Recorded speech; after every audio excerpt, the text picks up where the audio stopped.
গলির গায়ক আর গলির নন, মিথ্যে আলোয় রঙিন, প্রকৃত গায়ক নিশ্চুপ। বিশ্ব সঙ্গীত দিবসে দেবজ্যোতি, করিশ্মার মুখে হাসি। সঞ্জয় কপুরের শেষকৃত্যের পর তৃতীয় স্ত্রীর কী অবস্থা, প্রকাশ্যে এল ছবি। রবীন্দ্র কাব্য রহস্য, দুর্বল প্রেক্ষাপট আর কিছু অভিনয় গল্পের সঠিক মূল্যায়ন করতে পারেনি সলোমন। বিবেক নন, ঐশ্বর্যার ছবি গোপনে নিজের কাছে রাখতেন অন্য এক নায়ক। এখন তরুণ, ভোল বদলে ফেলেছেন কর্ণ। তাকে দেখেই কার্তিকের কসবটাই লোক দেখানো। সঞ্জয়ের অন্ত্যেষ্টি শেষ হতেই মুখে হাসি করিশ্মার। ছবি ঘিরে চর্চা তুঙ্গেথা মনে পড়ছে অনুরাগীদের। অনেকের প্রথম কিছুর সঙ্গে আমি জড়িয়ে, বাংলা গানে শিল্পা রাওয়ের অভিষেক, উত্তেজিত ঋতুপর্ণা কি বললেন?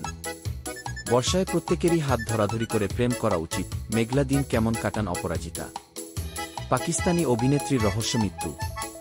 আয়েশা খানের দেহ উদ্ধার মৃত্যুর 7 দিন পরে। আমার 8 বছরের মাই ধারাবাহিক দেখতে চান না, সেই জন্যই ছোট পর্দা ছেড়ে যাত্রায় রানা মিত্র। ফাঁস হবে চন্দ্রের আসল উদ্দেশ্য। চিরসখা ধারাবাহিকে নতুন মোড়, রয়েছে কমলিনীর সতীন। 8 ঘণ্টা কাজের সঙ্গে বিশেষ শারীরিক অবস্থাতেও মেয়েদের ছুটি জরুরি, বললেন চন্দন রায় সান্যাল। শিক্ষাগত যোগ্যতা নেই, তাই ব্লগিনী ভরসা। নিন্দকদের চুপ করাতে কড়া পদক্ষেপ মধুবনীর। আদালতের কড়া হুকুম। কারাগারেই আবার বিয়ে করলেন নোবেল। গৌতম চট্টোপাধ্যায় থাকলে গানের দুর্দিন কেটে যেত।